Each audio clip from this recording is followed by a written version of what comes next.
Hey everyone, Stephen and John from the Sword Fighting School. Just wanted to do a real quick video on trajectory and target.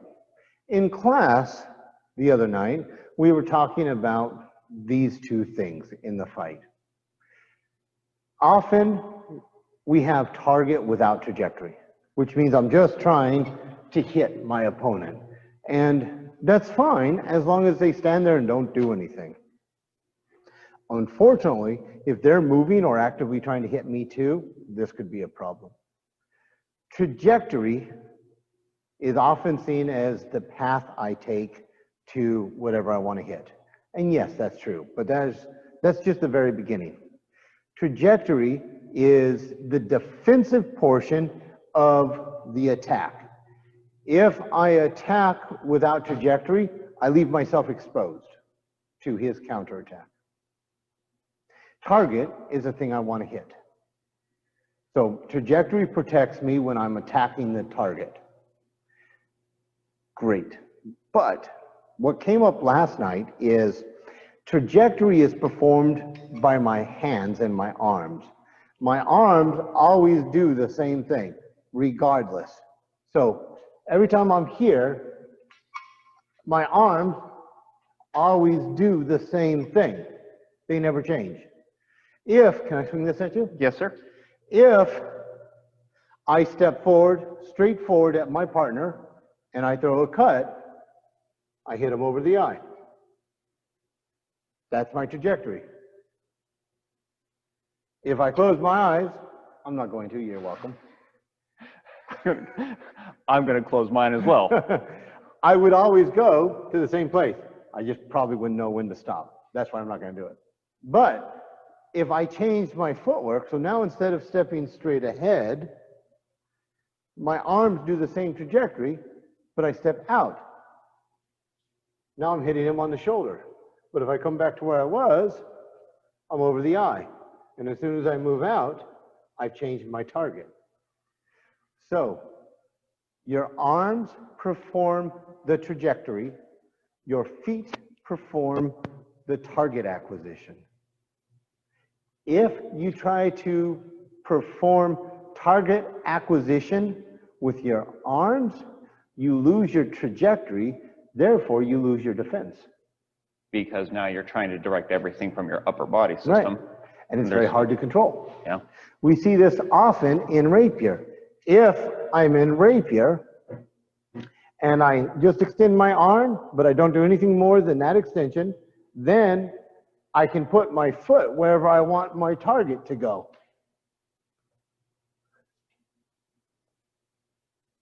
But as soon as I reach with my arm, I'm going to go for your throat. Thank you. Look how it just moves to the side because I push my arm, then I engage my shoulder, and look what it does to my point. See how that moves that off to the offline? Because I'm trying to target with my arm. Your arms perform the trajectory, your feet perform the target acquisition. Don't let the two interchange because you will lose control. Also, even if I hit my opponent, I just hit him right in the arm. I partly sever his arm, break his bone. He's not happy. But he's also not necessarily dead. Dying is a long ways from dead. This is useless. This is still in the game. And he can lay down quietly and go into that sweet night or take that bugger with him. Everybody has a choice. Mm-hmm. So just a little quick thing on trajectory and target. Anything you want to add, John? A question on a kind of a thought pattern here right now. Going back to trajectory is the hand's always doing the same job. In that point there, it doesn't change its job. Correct. It might change how it does its job depending on the tool that we're using. We don't swing we don't use a screwdriver like a hammer.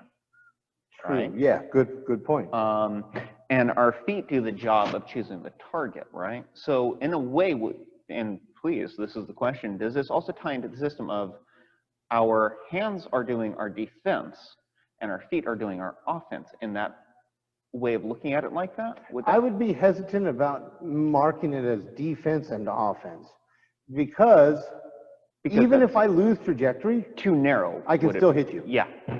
The problem is I'm not protecting myself while I do it. Okay. So even if I don't use my feet, and tell me if you've seen this. Oh, in the mirror. We all do it, Yep. right? At some point, and our goal is to train ourselves out of that because we move our upper body, but we get so focused on this that we forget to move our feet.